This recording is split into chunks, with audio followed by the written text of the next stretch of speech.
Gue pengen lu coba tanya ke diri lu sendiri ya, siapa orang yang paling capek yang lu itu kenal? Capeknya ini bukan secara mental, tapi secara fisik. Jadi setiap kali dia bekerja, ya dia kerja keras banget secara fisik, tapi pulang-pulang dia itu udah nggak ada energi atau tenaga lagi, dia cuma bisa makan terus dia bobo. Terusnya besok lagi kerjanya lagi. Sekarang pertanyaannya, orang yang lu bayangin ini, apakah dia itu orang kaya atau enggak? Jawabannya itu enggak. Ini pertanyaan yang aneh banget. Dan ini terjadi di ekonomi modern zaman sekarang. Dimana orang yang capek itu belum tentu jadi orang yang kaya. Padahal ya kita dari kecil itu selalu diajarin sama satu equation ini, di mana orang yang kerja keras itu sama dengan kaya. Orang yang capek ya itu sama dengan akan mendapatkan hasil. Orang yang disiplin itu pasti naik level. Tapi menurut gua sekarang di ekonomi zaman sekarang ya, di keadaan Gen Z sekarang gitu, ini equation ini atau pola ini udah nggak berlaku sama sekali. Di mana kerja keras itu udah bukan lagi sama dengan kaya. Kerja keras itu justru the bare minimum ya, dan capek itu bukan berarti lu jadi orang kaya. Capek itu justru lu jadi orang yang paling bawah. Dan ini yang nggak pernah diajarin di sekolah ya, dimana sekarang orang yang bekerja paling capek, orang yang bekerja paling keras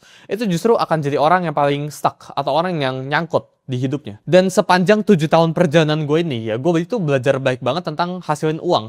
Dan kemarin gue itu buat video tentang 6 level dari cara kalian menghasilkan uang. Nah sekarang pertanyaannya, lu yang bagian mana? Ya lu di level 1 atau level 6? Again, nggak semua orang itu harus ke level 6, tapi at least lu bisa keluar dari level 1 sama level 2. Level pertamanya itu tenaga. Dan dalam video ini gue pengen breakdown ke kalian secara detail, karena video kemarin itu nggak cukup tentang level menghasilkan uang pakai tenaga kalian. Dan gimana cara kalian naik level ke level kedua. Gue kemarin bilang ya, kalau 99% orang itu nyangkut antara di level 1 atau di level 2. Level 1 itu tenaga. Lu menjual tenaga lu untuk mendapatkan uang. Linknya itu ada di deskripsi bawah kalau lu pengen nonton videonya dulu. Jadi level 1 yang gue bilang tadi itu tenaga sifatnya ya. Jadi kurir, ini jual tenaga lu, OB, driver ojol, tukang bangunan, asisten rumah tangga, pokoknya semuanya itu sifatnya itu yang menukar tenaga untuk mendapatkan uang. Tapi sebelum gue lanjut, gue pengen clear out dulu kalau gue itu nggak ngejudge orang yang ada di level ini, di level menghasilkan uang ini. Gue yakin mereka itu bekerja lebih keras dari gue, ya bahkan jauh lebih capek daripada gue, dan fisik mereka ya itu jauh lebih kuat daripada gue pribadi. Jadi gue itu justru respect sama mereka. Tapi di sini ya, gue pengen kasih tau ke lu kalau kecapean lu, jumlah kecapean lu sama jumlah bekerja keras lu itu nggak ditranslate atau nggak punya korelasi dengan seberapa kaya lu. Karena kalau bekerja keras itu pasti sama dengan jadi orang kaya, maka yang gue bilang tadi, kuli, tukang bangunan, ojol, dan sebagainya, ya itu udah punya duit miliaran, triliunan. Tapi kenyataannya sekarang ya, ojol itu hidupnya itu middle class dan cenderung pas-pasan. Tenaga itu merupakan salah satu aset yang nilainya itu depresiasi atau menurun. Kalau kita cek saham itu bisa naik, jadi dari tahun ke tahun itu bisa naiknya itu eksponensial. Properti itu bisa naik, skill yang lu jual itu bisa naik. Ya, tapi tenaga lu dari tahun ke tahun itu menurun sifatnya. Jadi kalau kita bilang ini lo gitu ya, di umur 20 gitu ya, versus lu nanti di umur 30, nanti ada lu lagi di umur 40, lu lagi di umur 50 ya. Ini tenaga lu atau yang lu bisa jual ya ini semakin berkurang. Mungkin sini lu dibayar itu $10, tapi gara-gara lu semakin tua ya, tenaga lu ini semakin limited. Lu dibayar misal cuma $8 ya, 40 lu dibayarnya cuma $6. Umur 50 dibayarnya $4 gitu. Berbeda dengan lu jualnya itu skill contohnya. Kalau yang jual skill di umur 20 bisa aja dapatnya $10. Tapi seiring waktu berjalan lu dapat yang namanya itu experience atau pengalaman gitu. Jadi ini bisa aja lu dapatnya $12, di sebelah sini dapatnya $14, sebelah sini dapatnya $16. Jadi ini skill ya, ini tenaga. Orang yang tenaga ini itu nyangkutnya itu sini karena mereka itu punya satu masalah yang sama. Tenaga itu depresiasi. Skill itu kayak age like wine kita ibaratnya ya. Jadi wine itu semakin lama semakin enak, semakin mahal. Sedangkan tenaga yang lu punya sebelah sini semakin lama semakin berkurang, 20%, 20%, 20% setiap harinya. Bahkan setelah umur 25 atau setelah umur 30 ya, lu itu udah nggak bisa menjual tenaga lu sebaik itu juga. Tapi kalau misal lu itu seorang programmer, misal sebelah sini, programmer di umur 20 ya mungkin cuma punya skill segini. Tapi seiring waktu dia berjalan, dia itu akan improve terus. Ya, dia bisa belajar coding skill baru gitu ya, dia bisa dapat pengalaman baru. Tapi kalau lu tenaga yang lu kerjakan itu angkat, ini bakal menurun ya karena waktu faktor lu, depresiasi lu. Gue juga percaya kalau lu di level 1, lu itu nggak punya yang namanya itu negotiating power. Lu nggak bisa nego sama sekali ya. Bayangin lu itu sebuah kuli ya. Lu bekerja 10 jam dibayar 100.000. Ketika lu minta ke mandor lu buat raise ya, oh tolong naikin dong 10 jam gue pengen dibayar 120.000. Jawabannya apakah bisa? Jawabannya enggak. Justru mandornya alias orang yang rekrutnya itu bakal lihat di antriannya ada banyak banget orang di luar sana yang pengen kerja juga 10 jam, tapi ya nggak usah dibayar 100.000, bayar itu 80.000 aja. Jadi ini kita ngomongnya kayak pasar lelang kebalik gitu ya. Justru orang yang dibayar itu atau minta bayaran paling rendah itu justru jadi orang yang paling menang. Kalau pasar lelang biasa ya ini lu nawarnya semakin tinggi itu yang biasa diambil. Ya misal ada lukisan, lu nawar semakin tinggi ya yang makin tinggi yang diambil gitu. Tapi kalau sekarang di sebelah sini ini skillnya itu sebuah skill yang kalau lu semakin tawar semakin rendah ya lu bakal diambil. Ini di level 1. Berbeda dengan nanti level keempat ke atas. 4 ke atas itu udah nggak peduli harganya itu berapa. Gitu. Di level 1 ini ya kita ngomongnya itu lu itu price taker. Ini ibaratnya kayak take it or leave it. Lu itu nggak punya kemampuan untuk menawar gaji lu. Jadi ketika ada orang di luar sana, misal lu lagi bekerja sekarang 100.000 ya, ini kayak kalau ada orang di luar sana yang pengen set 80.000, ya lu harus turun ke 70.000. Kalau ada orang yang pengen bekerja, willing to work ya buat 50.000, ya lu harus turun lagi jadi 40.000. Lu itu nggak bisa berkompetisi dalam harga gitu. Tapi ketika nanti udah di level 4 ke atas, lu itu jadi kita sebut price maker.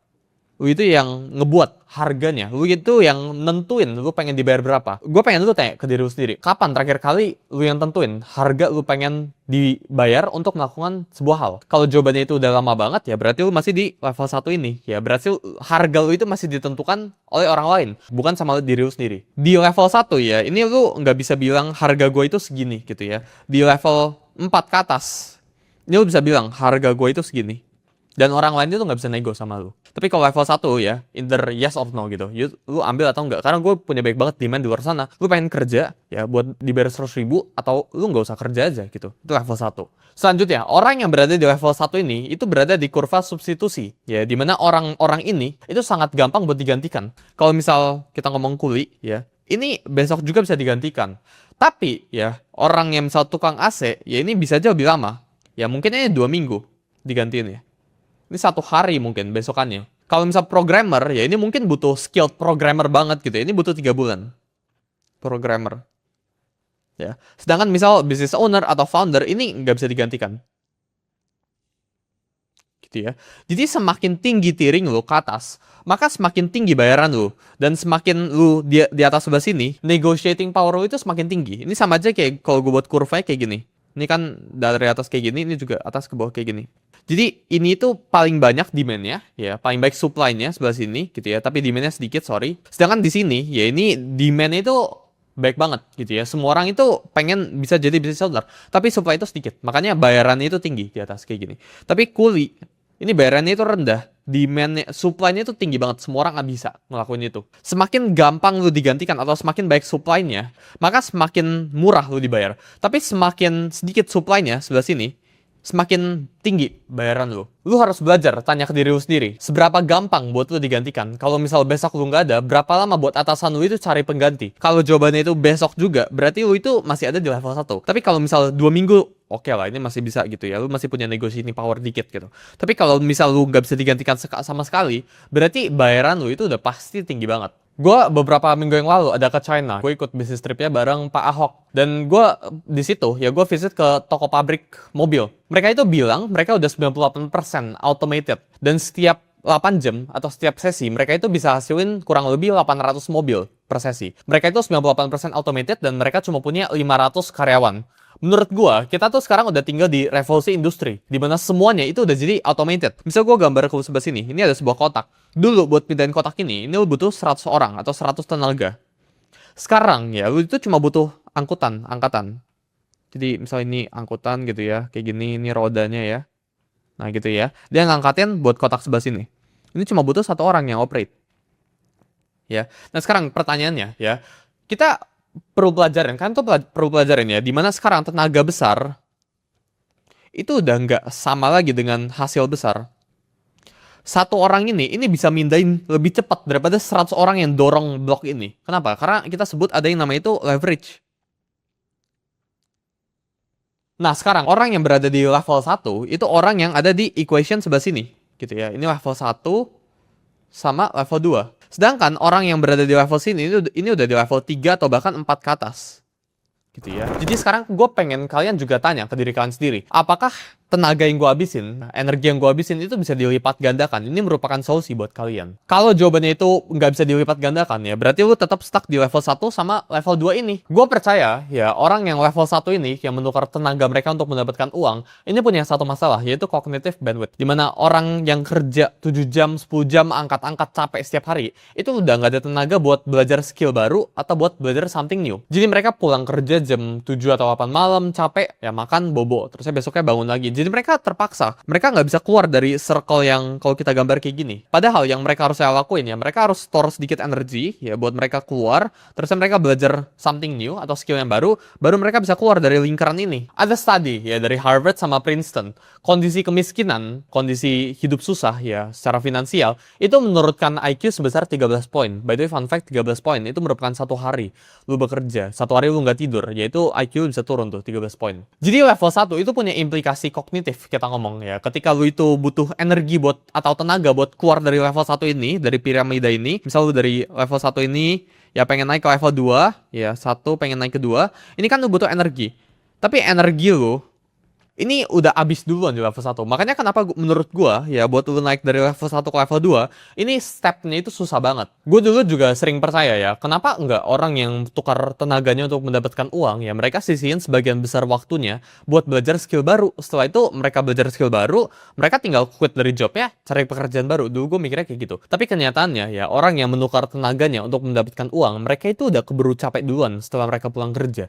Jadi mereka nggak bisa jawabannya. Dan kita juga lihat di luar sana, kenapa kalau kita cek ya, orang tuanya itu kuli, orang tuanya itu ojol, anaknya itu cenderung jadi ojol juga. Atau pekerjaan itu sama, labor work sifatnya. Karena sejak kecil ya, anaknya itu udah lihat orang tuanya itu menukar tenaga mereka untuk mendapatkan uang. Jadi anaknya ini udah kira ya untuk mendapatkan uang, itu lu harus tukar tenaga lu. Makanya anaknya ini cenderung melakukan pekerjaan di level 1 ini. Mental model uang itu datang dari capek, ya itu udah dibuild dari umur 10. Sebelum mereka itu punya kemampuan kritis buat berpikir. Jadi setelah mereka bertumbuh dewasa ya, ini mental model yang mereka bawa. Mereka itu udah nggak berpikir kritis lagi karena sejak awal ya kepercayaan mereka itu udah ya kalau lu pengen dapetin uang ya lu harus capek. Nah caranya ya buat lu nge-shift mental model ini ya lu itu harus ngeliat orang-orang di luar sana ya yang hasilin uang tanpa jadi capek. Lu harus lihat di luar sana orang yang kerjanya cuma 1-2 jam, orang yang cuma di luar rayangan AC gitu ya, cuma ngeklik terus dapat jutaan dolar gitu ya. Lu harus sampai kayak gitu. Biar lu nge-switch mental model. Biar kepercayaannya itu di break ya. Awalnya itu lu percaya ya, tapi gara-gara lu ngeliat oh ternyata ada orang loh di luar sana yang nggak tukar tenaga, yang nggak tukar capeknya untuk mendapatkan uang, terusnya bisa dapetin uang yang lebih banyak lagi daripada orang yang tukar tenaga. Itu dimana lu bisa naik level. Sekali lu lihat orang yang bisa menghasilkan uang tanpa menukar tenaga mereka, ya atau capek mereka, mental model lu itu bakal langsung ke shift. Selanjutnya, di level 1, tenaga lu ini linear, tapi dunia lu ini eksponensial sifatnya. Misal, di hari pertama lu bekerja, ya yang warna hitam ini merupakan upah lu. Ya, mungkin awalnya ini cukup ya buat bayar biaya hidup lu. Lu mikir biaya hidup lu itu kan kayak gini, anggapannya. Orang kan mikirnya kayak gini, biaya hidup. Tapi faktanya itu apa? Faktanya itu kan ada kenaikan. Dan kenaikannya itu kan bukan, misal awalnya itu 100. Kenaikannya bukan plus 10, bukan jadi 110, bukan plus 10 lagi gitu ya. Bukan 120, bukan kayak gini, tapi persen. Dan persen ini sifatnya itu compound, 110 gitu ya. Jadi 110, ini jadi 121, nanti naik lagi tambah 10% lagi gitu ya. Jadi ya jadi 130-an ish lebih gitu ya. Jadi ini compound. Jadi grafik sebenarnya ini bukan kayak gini, tapi grafik sebenarnya itu kayak gini. Dan lu ada potensi untuk disusul lama-lama. Harga rumah Jakarta contoh itu naik ke 15%. Biaya sekolah pendidikan anak ya itu bisa naik. Kesehatan, biaya kesehatan itu naik 2 kali lipat setiap 10 tahun. Makin lama gapnya itu makin melebar, makin sini. Awalnya itu lu pikir lu masih aman, tapi makin lama ini bahkan ada titiknya. Ya dimana lu itu bahkan kena ke momen ini. Kalau lu nggak naikin upah lu secara eksponensial juga. Atau kalau gapnya itu lu nggak bikin sejauh itu. Sebenarnya nggak apa-apa ya ada di kondisi kayak gini. Tapi yang penting gapnya itu jauh banget. Dan di level 1 ya ada yang nama itu recovery time. Ya ini sama aja kayak misal lu olahraga. Olahraga itu kan capek. Ketika lu menjual tenaga lu, ya selama misal lu ngangkat-ngangkat atau ngapain itu ya selama 10 jam. Ini lu butuh rest bisa 5 jam. Ya ini kita sebut sebagai recovery-nya. Berbeda, misal lu jualan skill lu.